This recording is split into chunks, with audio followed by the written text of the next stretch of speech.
there's a cloud, a bubble over my head. I can't think straight. So all these thoughts are going on in my mind. And I'm literally just like, I don't want to be here. I don't know what the point is of living. I don't know if I'm capable of breaking these generational curses. I don't know if I'm enough.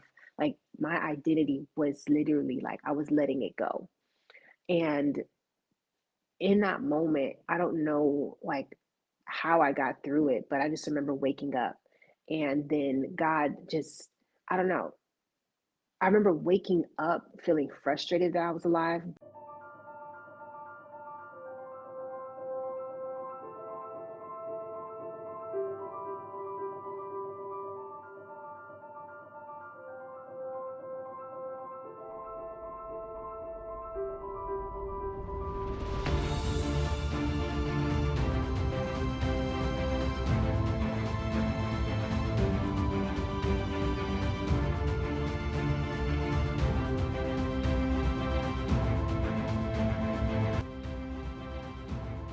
We are definitely in for a treat because you have such an empowering, overcoming testimony. So let's just dive right into it.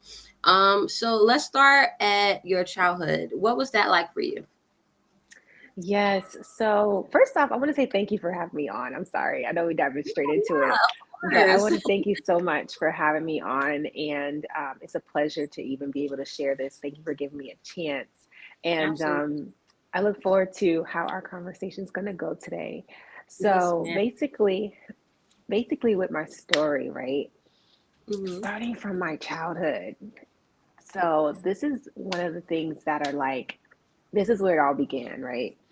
I like to kind of give the starting point of when my mom was battling with breast cancer, Mm-hmm. and that was like I feel like I'm able to understand and see and remember my childhood so much because when a child is born, they say that it is the most sensitive part of their life, ages, from newborn to age 7.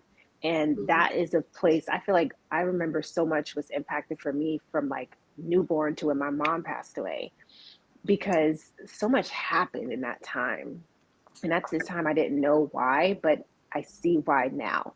But basically, as a child growing up, my mom, she was a very hard worker. And she put on women's events. She was an entrepreneur, but she also did teaching. She was, just very active.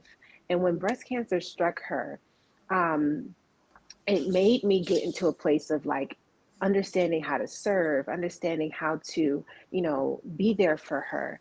But also as well, we all dealt with our own traumas in the household. And Mm-hmm. when you have trauma going on as a child, that can affect you growing up. And back in the day, therapy wasn't a big thing. Mm-hmm. Getting the healing that you needed wasn't a big thing. Going to church was the big thing, and that was like you're saved. That was the place that you were supposed to get healed and saved. But it wasn't. It's not as deep as it is today. So, growing up, I dealt with a lot of trauma in the household, trauma at school because I was getting bullied and all these different things weighing on my emotions and insecurities.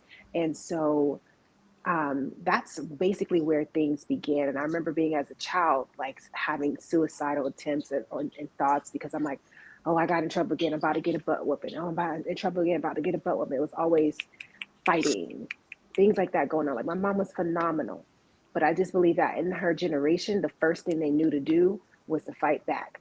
And so Mm-hmm. that's where this vigorous person inside of me came from. But Mm-hmm. also as well, discipline isn't the same as it is today. You Right. get whooped. I remember back in the day getting spanked at school Mm-hmm. because that was the thing. Like teachers would pull out the paddle on you and whoop you. So that's the type of stuff I went through growing up. Okay. Yeah, so that's basically like the foundation. I remember as a kid just having wanting to even take my life because I'm like, there's so much going on. I, Mm. I I don't know what to do with my life. I don't know how to handle this. I don't know how to express my emotions. So that's where a lot of it began. Wow. Okay. So now you're in this place, with your mom. She now has breast cancer, and unfortunately, she passes away. I'm sorry to hear that. Also, so what were you thinking in that time? What was that like Yeah, for when yes, I had to transition from living with my mom to living with my dad. And at the time, at 11 years old, I didn't know what to expect. I remember when she passed away, I definitely felt a difference in myself. I Mm-hmm. felt a little bit more calm and at peace, like something like a transition happened. I'm like, I feel like she's with me or something like Mm-hmm. that. Like, I just remember that feeling. And I had to go into living with my dad, and my dad is phenomenal. He always raised me well, like, with always food on the table, always going to Disney and going on vacations. Like, my dad just is that type of person. He's very kind. Um, and transitioning into, him traveling for business, he needed someone to watch me at the time. Mm-hmm. So, of course, like, he got with a woman and they were dating and things like that. But he didn't know what was going on behind the scenes. You know how what's interesting is that oftentimes when you're in love, you know how they say when you're in love, you kind of like love blinds you. Mm-hmm. Oh So it yeah. was like that type of situation. Mm-hmm. Um, and the woman that he was with, I think she was an incredible woman. I just always tell myself, I'm like, she had battled her own demons. I'll say that before I get into everything, because I think that sometimes when you're growing up, you don't know why people treat you the way that they treat you. You don't know why Yeah. you're going through the things that you're going through. But I think with me, and I have my own situations that I deal with as well, but everybody has something that they're battling with, and we don't know their story. And again, therapy wasn't a big thing. So living with him was an experience for me. And for 7 years, living with him, with her in the house as well, like they got married and everything. Mm-hmm. Um, she was a little bit, not on the side of being a nurturing mother as necessary. I'll just put it that way. And that brought trauma into my life as well. It was like, I had to always keep myself on guard. I had to always keep myself in a place where, you know, I had to protect myself. Like, it was always this form of protection. But I Mm-hmm. also found ways to navigate through it. Like, even though I was uncomfortable with the fact that this woman was doing things to me that was manipulative, I had to figure out ways to express myself. So that's where I started writing. I remember my mom teaching me poetry growing up, and I utilized poetry as my way of an outlet. I'm like, I can't talk to everybody else that I want to talk to about all this that's going on in the house. So let me use poetry. Let me use writing. One day I'm going to write a book that's going to change lives. Like, I just remember that as a teenager. And of course, having friends and loved ones there, there's some people that were like still supportive and motherly figures in my life. But ultimately, having that outlet of writing was a place where I found my healing mechanisms, where I found my way of creativity, So that's like growing up with my dad, what that was like. Mm-hmm. Okay. Nice. So now you're writing, you're super awesome, which led you to become an author today, right? We'll talk about that when we get there. But Hmm. so now what happens next with your story? So you're in the home, you got the stepmom, she's like not being the most nurturing, your dad's going on these trips, you're now experiencing trauma from your stepmom. So what happens to you next mentally at this stage? Yeah, I would say that what happened is, you know, at 18 years old, that's where I was like, you turn 18, you kind of turn Mm-hmm. up in life. So I didn't go Yep. to your traditional university. I just went to a local college. And Mm-hmm. because I knew, like, my dad was like, you're either going to go to a university and we'll pay for all that expenses in that, or you can stay at this, stay home, go to local university and have a car. I Yeah. chose one where I'm going to get a car. I said, I Oh need a yeah. car. I don't, I like my independence. So I stayed home, and I went to St. Petersburg College in Clearwater, Florida. Mhm. And now, when I turned 18, y'all, I decided that, okay, I want to get out of this house. So when I tell you I was gone, I was gone. That means I was meeting new people, going to poetry lounges, meeting guys, staying at guys' houses. Like, I just found friends outside of home, and I Yeah. found my people at that time. I was at poetry lounges every single week. I'm like, I'm getting on stage, I'm facing my fears, I'm gonna speak poetry. I met new people. Like I just met new people. I was always out. I got addicted to smoking weed. I know people are like, "Oh, you can't get addicted to smoking weed, honey." Oh Addiction yeah. is a spirit. Oh Addiction is yeah. a spirit. So if you have something that you really, find yourself clinging to a lot, you can be addicted to anything. You can be addicted to driving. Is Mm-hmm. it in anything? So I was like smoking all the time. I was drinking and for no reason and getting so high I couldn't even walk around, like couldn't even function throughout the day. Like I was becoming a hot mess. But what's Mm-hmm. interesting is that at the time I was writing that journey because I'm like, I know I'm not about to be going through this for a long time. I just know I'm not, Mm-hmm. this is not my life. But I'm like, Mm-hmm. let me write this experience because one day I'm going to help some people. And that's what I did. I wrote poetry. I wrote a poetry book. Like I was just releasing all my emotions into my poetry. Some of the things that I was seeing in the spirit, I didn't know why I was seeing things in the spirit, but I wrote it down. And Mm-hmm. throughout that entire phase, I wrote, my journey, I journal entries and Mm-hmm. poetry. And what was it? Sometime I got depressed. I got really depressed. I got tired of living the life that I was living at 18. It did take me a long time to get it. So Yeah. I would say towards like December of 2012, that was when I was like going through heavy depression. And so Mm-hmm. around January 2013, um, one of my, like, she was a spiritual mom for me at the time. She invited me to church. She Mm-hmm. invited me to her church, and I just knew that in that moment I'm like, I have found something amazing. I have found something incredible. Like this is home to me. And Yeah. so that it was January 13th, 2013. That is where I found like my relationship back with God again. I surrendered at that point because I just knew that this was the next step for me to take. Wow. Okay. So you surrendered to God. Like in that moment, what did that change for you mentally? A lot. A lot changed for me mentally. Because at the time, sometimes when you give your life to Christ, oftentimes when you give your life to Christ, it's like this fight that you have to fight through to really Oh get to yeah. the other side. Mm-hmm. Yes, it was like I had to lose friends, I had to change my environment.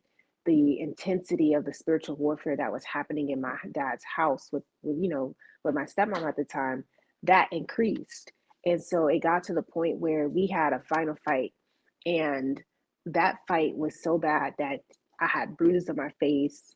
I had to call the cops. Like it was just like, extravagantly overwhelming for me. So that got to the point where she had to, eventually leave permanently. But I knew that in that moment, like it was something about going through that experience for like 2 weeks of the whole process of having to go through that, going to court and everything. Um, at that moment, it was like I knew that I wanted to live my life for Christ. I'm like, wow, God fought for me. Like God fought my battles for me. God went to court with me and did everything it was supposed to happen the way that it happened. Like God fought for me. And I'm like, I'll live my life for you, Lord. Like whatever it is, I'll do whatever it is that you need me to do. And from then it's been up, like up and stuck, because the way that God moved me forward, it was like he accelerated me to Mm-hmm. find my identity in him, to become, more of the woman of God that I'm called to be. And though it was like, hard transitioning out of the worldly ways, but it was like a lot of, I was surrounded in a church home, and that's where I found the nurturing and the cultivating of a leader and Mm-hmm. just finding home again. And that was like the most transformational experience I've ever had when it came to like finding God. Like, when you grow up in a church, you go to church, but when you really find God, it's a Yeah. whole other story. Different. And let's expand on that a little bit because I know you just mentioned that in the church, that's where you got so much nurturing and like they helped you get up. So Mhm. what do you say to people who kind of like have that mindset that they don't have to go to church or can you talk about how much that benefited you being around other people in the body? Absolutely. Oh my God. The importance of community. Mhm. It's proximity, that's what is the most powerful part about being in a church home. You need to be in proximity with people, because here's the thing. I'm the type of person where I understand the way that um, energy works. Like, it's like a sense of, like, when you're listening to music, you need to, you obviously know, like, there's vibrations in music, there is an ambience in music, like, this is just facts. So when you're listening to something, you literally are tuning yourself into what you're listening to. That's why when you hear music, there's a repetition of the chorus and the hook, because you're getting in the mood of whatever this song is. And when you're continually focused on something in that sense, let's expound it to not just music, but also people and environments, and you're constantly going to church, you're listening to the pastor preach a message, you know this message is ministering to your heart, it's changing your life every single week. You go to church Sunday, or you go to church on Wednesday for Bible study, and you just keep getting fed by the word. You're learning more and more. You're surrounded around people who saying the same thing that you. Oh, I just was, addicted to smoking weed, and God delivered me. You find somebody, you find connection with that person, because there's a connection there. You guys found something in common. And so when you find something in common with somebody, you continually befriend them. And befriending is calling them every day, checking up on each other every day, or just kind of being in proximity with like-minded people. And that's where God begins to move in your heart. He begins to move in your spirit to transform you and work on your lifestyle. And then when that time is up, you go to the next place. And then, because you're evolving, and evolution, when you really are in tune and you're working on yourself daily, and you're being intentional about growth, you begin to move into different areas, and you'll find yourself among different people. So it's just always important to have community around you to hold you accountable. Because if I didn't have my church home, and I was out here trying to come from the world and transition to Christ, I wouldn't be held accountable. I wouldn't have the people telling me, Arnejah, you don't need to be going to these lounges that's dealing with these type of spirits, and they doing voodoo and magic and darkness. You don't need to be going there. Like, if I didn't have that type of counseling, I would have been led by what my spirit at the time wanted to agree with, because at the time I didn't understand that there's different type of spiritualities out here. There's different type of spirits that's lingering in different locations, and I would have continually went to these places and still thinking, oh, I can go to church and still serve God. No, there's two different gods going on. There's two different sources that we're tapping into. Like, yes, God is the ultimate source, but I'm not about to go down this path of darkness and the path of light at the same time. You battling two different spirits and two different kingdoms. Amen. So that taught me the importance of getting involved and around a community of believers who can help cultivate you and bring you to Christ. Amen. Absolutely. Mm-hmm. So let's transition now to you get to this place in your life where you attempt to take your life. So Mm-hmm. how did we get there? Yes, girl. So, of course, we like have our journey and relationship with God. And I think that in the beginning phases, you're on this high. It's just like when you're on a honeymoon, you get married to somebody. You're on this high, and everything's going well. And that was in that mindset for like years. And mind you, it's been over 10 years now. So I was on like a really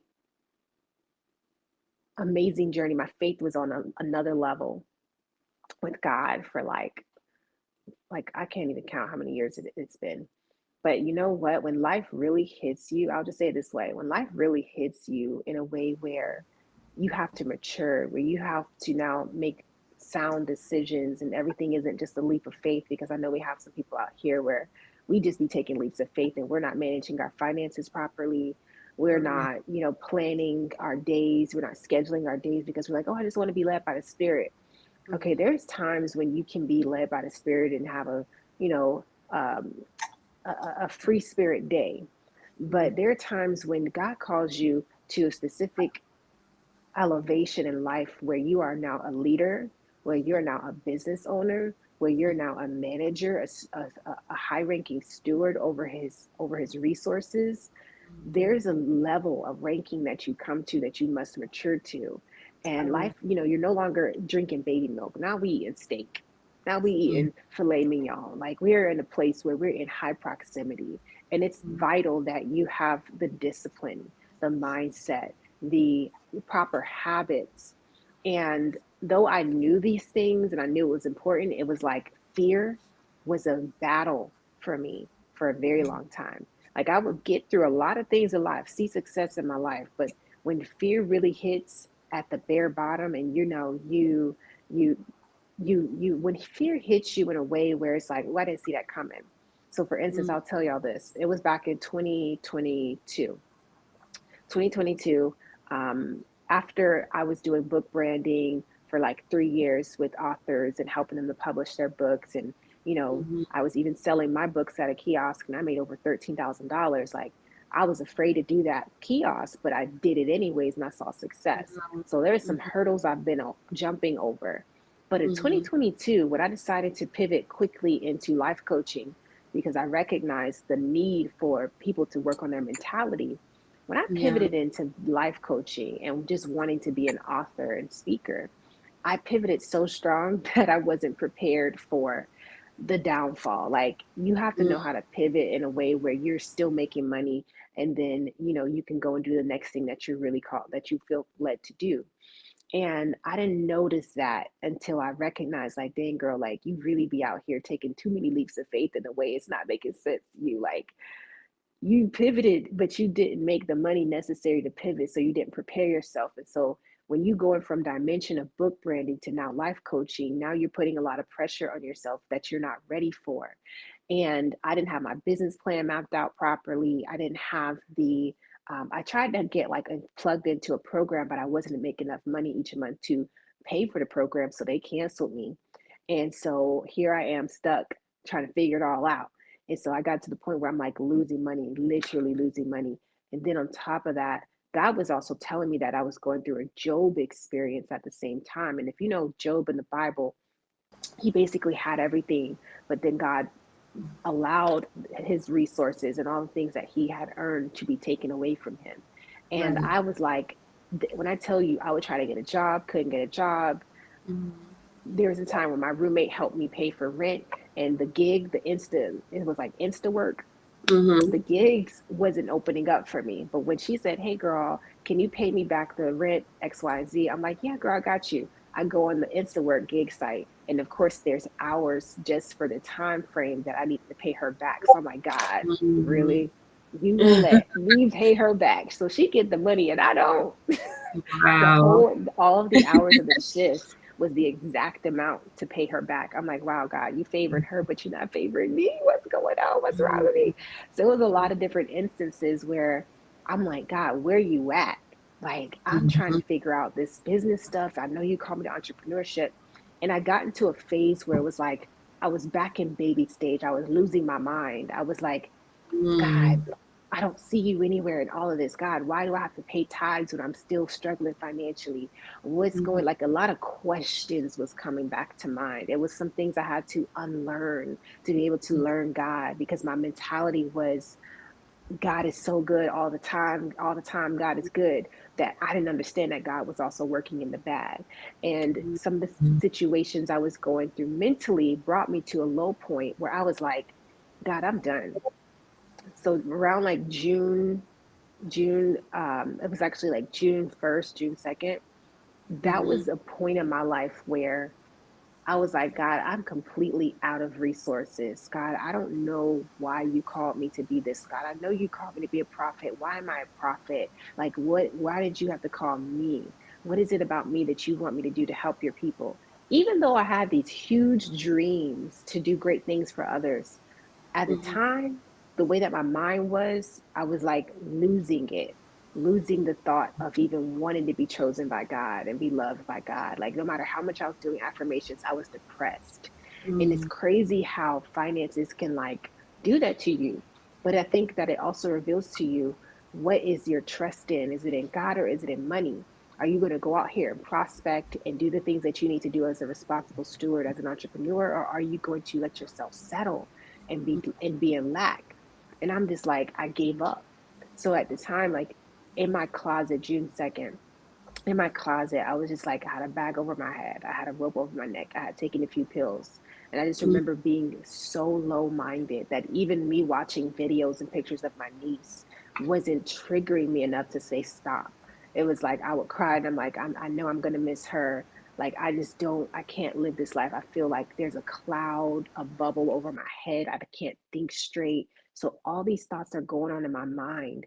And I'm literally just like, I don't want to be here. I don't know what the point is of living. I don't know if I'm capable of breaking these generational curses. I don't know if I'm enough.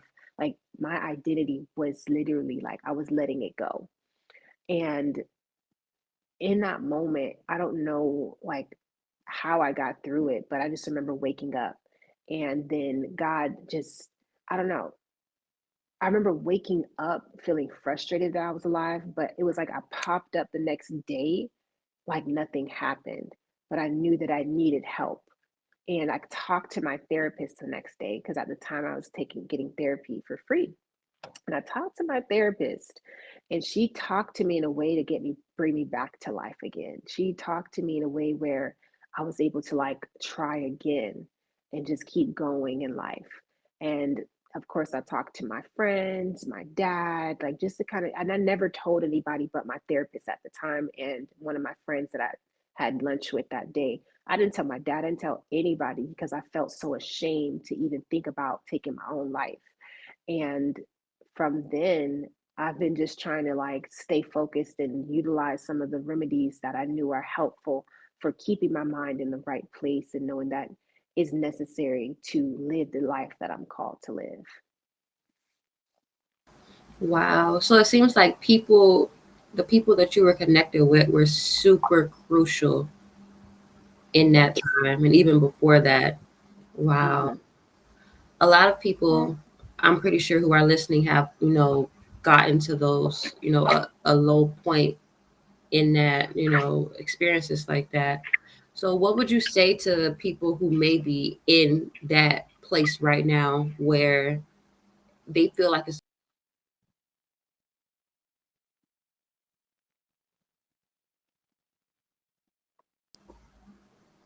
Were you able to hear me? Uh-oh. I Can you— heard the part where you said, yeah, I oh, heard the part where you said, what would you say to people who are in yeah, that place? what would you say to people who are currently in that place? Yes. So my remedy too, when you're in a place and you're literally contemplating suicide, Mhm. I don't want you to take the traditional route of staying in it because I understand what it's like to stay in that place and to keep ignoring the thoughts. You must capture those thoughts when they come to you because it can happen when you're in conversation with somebody. It can happen when you're just riding the bus and you're around people. If you keep letting those thoughts come to you and you're not taking them captive, they're going to play on you in the middle of the night whenever you're alone and they just get intensified, they get louder because the enemy is going to keep playing with your mind because you're not taking back your mind. That's the first thing is that you have to capture those thoughts when they come. And I'm talking about during the day. So if you're driving in your car with a friend and you kind of get this thought in your mind that kind of something about like suicide, capture it. Friend, can you pray for me right now? There's a thought that just came to mind. That's one thing. And also too, surround yourself around people because meaning that surround yourself in a way where you can talk to them because I know that we surround ourselves around people, we smile and we happy because that's how I was just with friends. Nobody knew what I was going through mentally, but they knew about my situation. They didn't know what I was contemplating doing. I'm not just saying go and do that. I'm saying like talk to people, tell somebody because don't feel ashamed that you're going through this because I guarantee you whoever you're talking to, they're going to resonate with you and they're going to share that love with you. So surrounding yourself with people who actually can help pour back into you. And the third thing is to surrender. I know sometimes when we're frustrated with God and we don't understand what it is that He's doing in our life, or maybe we just in that space, that headspace where we're like, I just want to walk away from my faith completely. I can't believe I'm learning all this stuff that I didn't know before. We can be so frustrated with God that we don't understand that He is still here for us in the midst of it. And He loves us so much. I mean, like, He knows what you're thinking right now, He knows where you are right now. He understands. He's in the good and the bad. I know we've been taught that God is so good all the time, and God is all this great, great, great, great, great things. But it's like God is actually in the negative too. Like yes, he may allow things to happen. You may be wondering, God, why would you allow this to happen to me, your daughter? Because you're human, because bad things can still happen to you.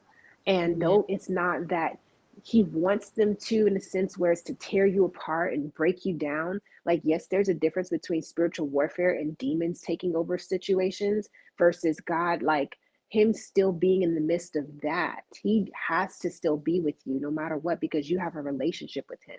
Remember that whatever you're facing right now, it is going to help somebody in the future. And I know whoever's listening to this, you like to help people.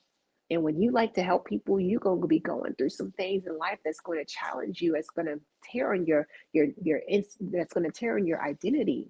But you got to know that this is just a moment. And I can't let the enemy take me out in this moment over this thing, that God has something greater for me in the midst of it all. So surrender. I went to church. I got prayer every single Sunday. I went, because at first I stopped going to church because I was just watching it online. It was far from me. It was like an hour away. But I'm like, I'm going to take this hour to drive to church, okay? Because I know that it's going to save me. Something there, I need to be in proximity with people, and I need prayer. Laying hands on, getting prophesied over. I need deliverance. That's another part of surrender. Find you a good, trustworthy deliverance counselor who can help counsel you through the thought processes that you're going through. Get rebaptized if you have to, because that's what I did too. I got rebaptized for the third time, because that was symbolic of, okay, God, I'm not taking my life anymore. I'm not thinking about it anymore. My life is yours. I want to go on this journey with you. I want to live a renewed lifestyle. So those are the things I would say would help you in this time. Captivate those thoughts, surround yourself around trustworthy people, and surrender your life to Christ. Amen. That's awesome advice. Okay. Really awesome. So why do you think sometimes it's so hard for people to be transparent, and kind of just come out to somebody and be like, "Hey, I'm struggling with this." I know that some people have a hard time of just opening their mouth. Yeah. So like what advice would you have on that? Yes. When you are struggling to speak to others, there is a barrier of shame that's been implanted and embedded in you. I think because there's a stigma in the church where, oh, you're going to go to hell if you take your life. That is something I've heard growing up constantly, because I remember asking my mom that. But that's like common, where you think, oh, I'm going to go to hell for this, so I can't do this. And so then you put yourself in a place where you are stuck and you feel like, I can't talk to church people. I can't talk to somebody who I confide in. I can't talk to this friend because it's been instilled in me that it's shameful and it's selfish to try to take your life. So now you're stuck in this place where you are literally like, I can't talk to anybody. I feel ashamed to do this. I feel ashamed to talk about this. You have to get to a point where you're like, would I rather not tell somebody? Would I rather take my life and leave my family confused? Or would I rather at least talk to somebody? There's people you can talk to, even a stranger. There's strangers you can talk to. There's random people you can talk to. There's counselors you can talk to. There's chats that you can let out your thoughts in. Like, there's certain chats that I know that's available where you can just kind of vent. You don't have to show your identity or show your face, but you can literally just vent. Also, as well, like, if you want to do this as well, I think this is so creative. I've seen somebody do this recently. One of influencer that I know, because she's so well known on her main page, she created a different page where she's like finding her identity. Like, she's like going on a journey where she's finding her identity. And though I'm pretty sure she'd be battling with mental health issues as well, because she mentions certain things, but she literally just created a page where, I don't need to be this high influencer. I just want to be myself. This is a journey of finding me again. And I don't want to be judged by it. So she literally just shares her journey. She shares her life. She shares her real, what's it called, transparent moments where she's crying, or how she feels, because she's like, this is my outlet for me. This is what's working for me. So you literally have to find something that works for you. I know we have creatives who are listening to this. I know we have entrepreneurs, influencers, and you got to do what works for you. Find your rhythm again. For me, I personally, when it comes to like, if I can't share things or whatever, I need to find a place where I get into my own routine. That routine, it helps me to find ways to let out what's on my mind, let out what's in my emotions. Morning meditation and prayer, that's me and God's time. I spend an hour doing morning meditation and prayer. That's important to me. That's where I can journal, release, journaling. I'll get to that in a second. But the second thing I do during the day is I would exercise, find a way to go for a walk, go near some water because water is really good for your soul and healing. It's a healing element. Exercise at the gym, release any type of emotions that you're going through at the gym. And at the end of the night, evening reflections is the best way to release your thoughts because at the end of the day, all these things that you're going through during the day is in your mind. But when you have the ability to release it on paper, it gives you a sense of like therapeutic because now you're taking all this in your mind, putting it to paper, whether it's negative or positive. I just like to call it like evening reflections are my time of gratitude. God, I thank you that today was, today I was able to meet a new client today. God, I thank you that I have life. And sometimes I'm like, God, I didn't like the way I felt today. God, I felt really overwhelmed today and I don't know what to do. I'm going through X, Y, and Z right now. I need you to help me out with X, Y, and Z. Like there's certain things I would just be transparent with God, and He will literally like answer you, like give you guidance, give you structure. And sometimes He answers you through people. So that's the advice I would give when it comes to someone who may be struggling to speak about their situation. Really awesome advice because I do know emotions can be pent up in your body too. So I love that you gave the Yes. advice of just working out, going, getting out in the sun. Super awesome and so true.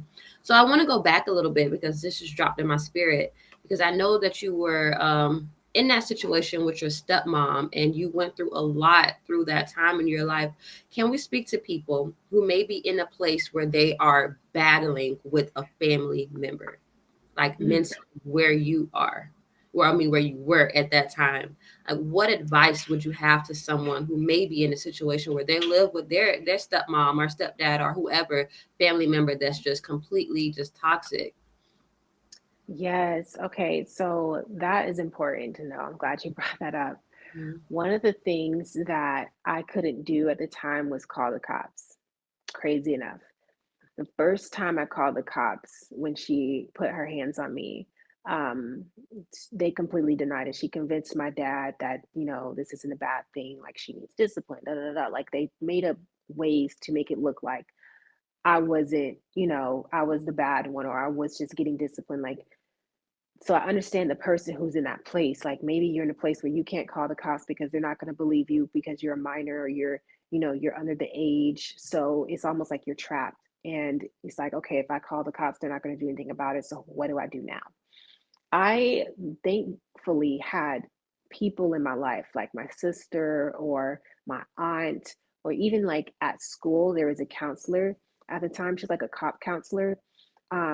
She was in my life to help nurture me as a mother. And that was my way of like being able to share with somebody what's going on here. This is what's going on with me. This is what I'm experiencing at home. So I definitely feel like having someone there who can help you get through the season and moment because sometimes there may be small situations where maybe she's just bullying you. The individual in your house is just bullying you, but in your mind, it magnifies as something bigger, like this is abuse. Oh my gosh, you just said this to me. I want to take out, I want to run away, I want to do all these things. Like it can magnify in your mind because you're triggered often. You're triggered because this person keeps saying certain things to you. But even though, you can't call the cops for that, how do you go and let that out? Like talk to a family member or a friend, somebody that you can confide in. Write your experiences down because what I did was I wrote down everything. I wrote down every moment, everything. I wrote down every moment that we had encounters. I wrote it down. I documented it because at some point in your life, you're going to be able to share with a judge. You're going to be able to share somewhere publicly or somewhere that's going to help somebody else out as well.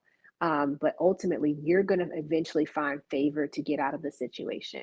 So if there is a point where you are physically being abused and you see bruises and things like that, I would definitely say, please reach out to someone like a law enforcement, take pictures, do whatever is necessary, because at that point it's domestic violence. I wouldn't say like, oh, hold that in. I personally would reach out to someone to get help, simply because sometimes people can keep you entrapped in those places and it feels like you can't get yourself out. That's the point where you need to find a way to get escape. Okay, absolutely. I really love that you just said that. Write it down.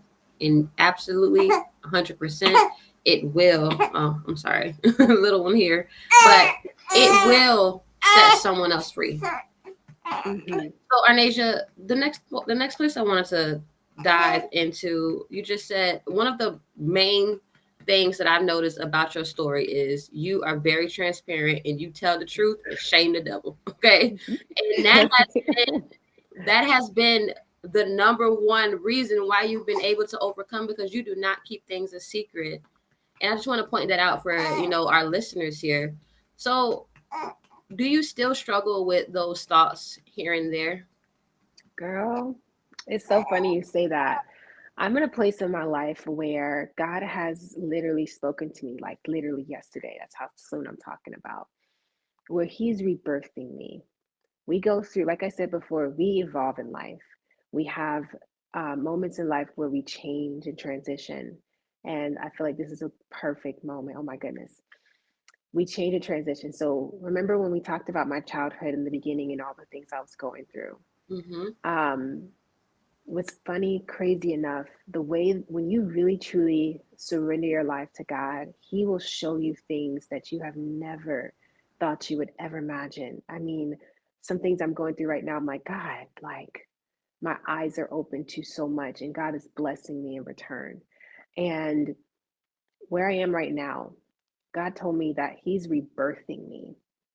And this time, this rebirthing is going all the way back to my childhood when my mom was alive. And there's a particular person in my life who is a spiritual mom.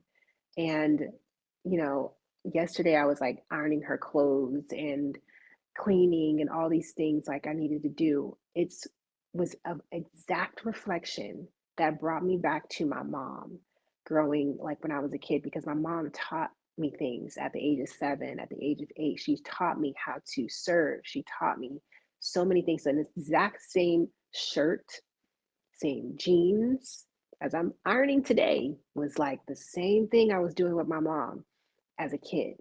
And I'm like, God, what in the world? And He's like, I'm rebirthing you. I'm everything that you went through as a child, I'm restoring you. I'm showing you that this time it's not going to be as traumatic as it was when you're a kid.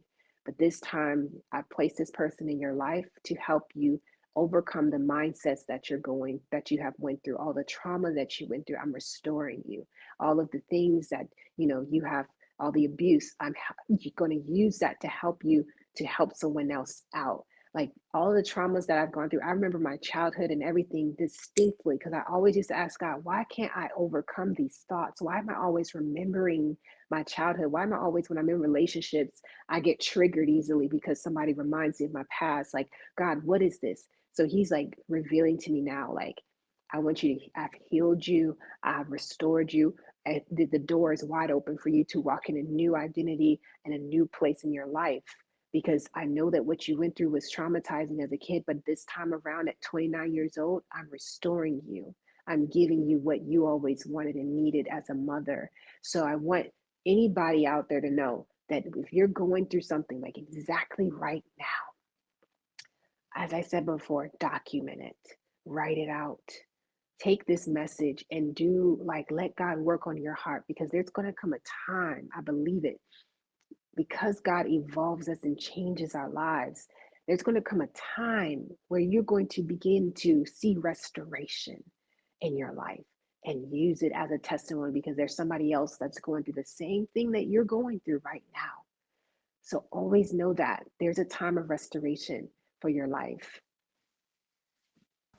Amen. That was so beautiful. I really thank you for all of the wisdom that you're just pouring out right now and the rebirthing. It's almost as if what I just seen in my head, it's like there's different stages of just womanhood and rebirthing. I love that you said that because it even gives me hope in my life for things that I'm dealing with. And I know that, you know, in the future, there's going to be this new version of me that is healed, that is, you know, not going to have those constant reminders of what happened in my childhood or all of those trauma experiences. So I really, really appreciate you and all like the glory of God. We just see it all over you. So I want to just thank you for that. Um, the last thing I want to touch on, I know that you said that there was a point where you began to like lose hope in God because of Mhm. all of those things that were happening around you. And I know that Mhm. someone is in that place right now. What would you say to them? Yes, for the person that is losing hope in God, I want you to think about this in your circumstance that you're dealing with right now. How much more has God done for you in the past where you have overcome? If you can just take a moment to think about that right now, what are some things that you have overcome that you know it was nothing but the hand of God? I mean, literally soak in it. When was that? When was a time when you knew that you just felt in your spirit, I'm not gonna get through this one, God, but He came through. If you can just escape from any thoughts of why, if you can just escape from any thoughts of God, why me? What about X, Y, and Z happening? Like, if you could just escape those thoughts, those defeated thoughts, and allow yourself to really bask in the moments that God came through for you and you didn't even know how He would come through. Reflect on those moments. Give just, give yourself a moment to know that if God brought me through that, why am I magnifying this situation right now? If God brought me through my past obstacles, can't He get me through this today? Because if you're losing hope in God, you have also let go of trust. You have also let go of obedience. You have let go of receiving from God as well. You're magnifying your situation that you're going through. And if you have any truth that you can stand on, what we know is that what we think, we become. What we think about a thing, we keep speaking it over and over again. So be mindful of what you're speaking in your life right now. What are you speaking over yourself? What thoughts are you having right now? If you stay in this situation today, are you going to feel better about it the next day if you keep thinking about it over and over again? Losing hope in God, it's only a place where you have literally allowed yourself to become hopeless, because God is always going to be a God that comes through for us. He cannot go against His word. There are laws, universal laws in this life that literally God has to abide by. So your loss of hope, it's only for a moment, but you got to see yourself coming through and coming out of it and really surrender all those thoughts, because that surrender is what's going to help free you. Amen. Arnejah, tell the people where they can find you at. Yes, you guys can find me on Instagram first, of course, but also on Facebook. I have a website, www.arnejah.com. That's ARNESJAH.com. And that's where literally you'll find more information about me. But I love being on Instagram, sharing my stories and motivating people. So if you're like video and active, that's where you can find me. And I'm also on YouTube as well. Awesome. Is there anything else that you would love to leave us with? I want to thank y'all for watching. And I pray and hope that you guys find encouragement, find love, and find hope again in God. Like, literally, give your life to Him. That's the best thing that you can do for yourself. And I'm talking about not just claiming yourself as a believer, as a Christian. Like, don't just do life with God just because you feel like you have to do it. Do it because you want to do it. There's a difference in that. And when you do life with God because you want to do it, you're going to find so much freedom, and the weight of anything of your thoughts of taking your life is just going to be lifted because God begins to show you how much He loves you every single day because your eyes are now open to it because you want to be with God. So that's the advice I would give y'all and leave y'all with. And yes, I thank you so much for having me today, Arnejah. Yes, thank you so much for coming on. Thank you all for listening and watching. I'm sorry for the little one in the background making these noises. But yes, God bless you so much, Arnejah. And I pray that we definitely will work together again in the future. So thank you all for watching. And have Yes, you're welcome. a wonderful day, everyone. You're welcome.